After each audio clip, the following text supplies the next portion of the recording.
Bienvenue à ce nouveau numéro du tour de l'actualité Roundup sur Africa Move. Mesdames et messieurs, ça fait quand même quelques semaines que nous n'avons pas échangé sur ce qui fait l'actualité panafricaine et internationale. Roundup, épisode 6, ravi de vous retrouver et on démarre tout de suite.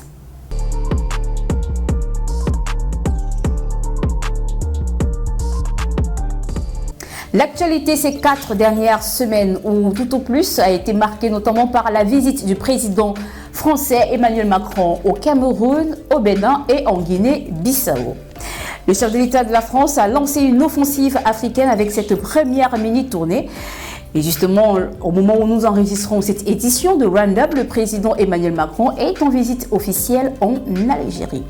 Offensive de l'Élysée, offensive française pour contrecarrer de plus en plus Moscou qui gagne du terrain sur le continent africain. Accords militaires, des contrats de coopération et de plus en plus Moscou qui gagne les pays comme le Mali ou encore la République centrafricaine. Paris va-t-il arriver à nouveau à gagner et à recharmer ses anciennes colonies?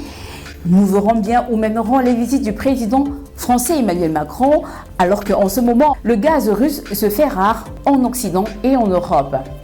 Selon quelques observateurs et quelques indiscrétions, la tournée africaine de Emmanuel Macron ne s'arrêtera pas là, car le président français ambitionne se rendre dans une autre partie du continent africain et notamment en Afrique anglo-saxonne.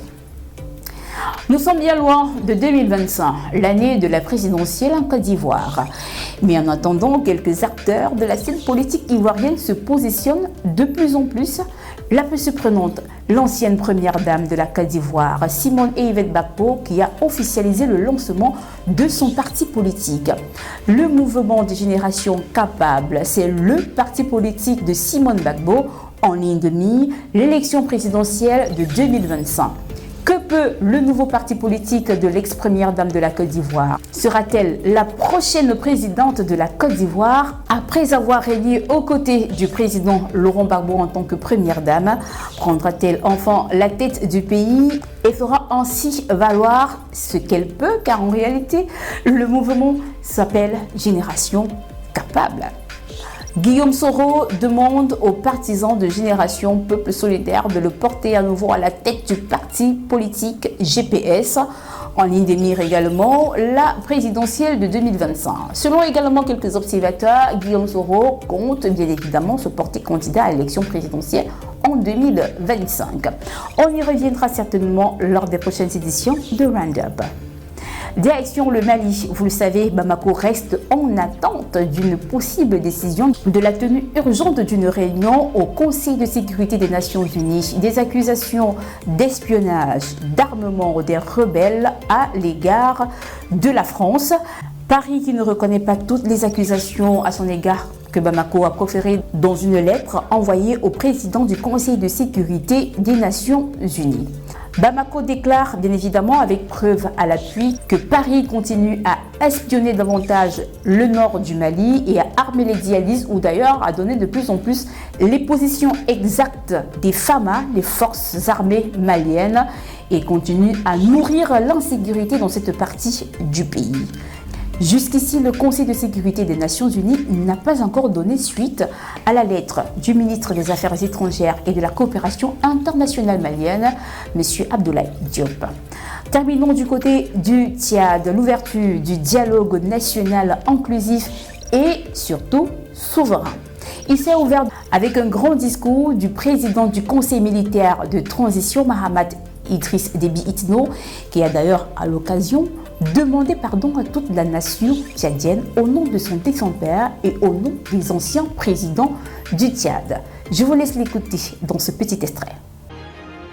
Par ailleurs, le maréchal du Tchad, notre père, votre président, ami, camarade et compagnon, a demandé pardon à tous les Tchadiens un mois avant l'appel de Dieu.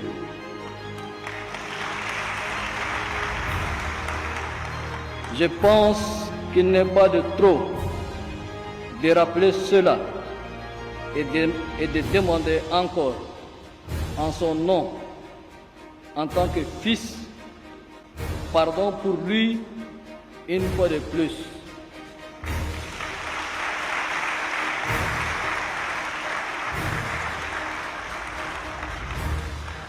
Je voudrais aussi demander votre pardon pour tous les anciens chefs d'État qui ne sont plus de ce monde. Le président du Conseil militaire de transition tchadienne, Mahamat Déby Itno, qui demande pardon à toute la nation et aux forces vives présentes à l'ouverture du dialogue national inclusif et souverain du côté de Djamena au Tchad. Mais quels sont les buts et les objectifs recherchés à l'issue de ce grand dialogue? Quelles sont les attentes de toute la nation? Quelles sont les attentes des partis d'opposition? Quelles sont surtout les attentes des rebelles qui viennent de signer l'accord du côté de Doha? Souvenez-vous, avant la tenue de ce dialogue national inclusif et souverain du côté du Tchad. Le condensé de ces objectifs dans cet élément que nous vous proposons au travers de notre correspondant. Moi, je réclame qu'après le dialogue, il faut qu'on mette en place une commission vérité, justice et réconciliation.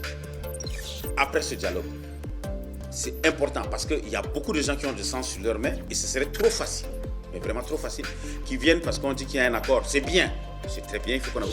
Mais il faut que les gens avouent, comme en Afrique du Sud et au Libéria, qu'est-ce que vous avez fait.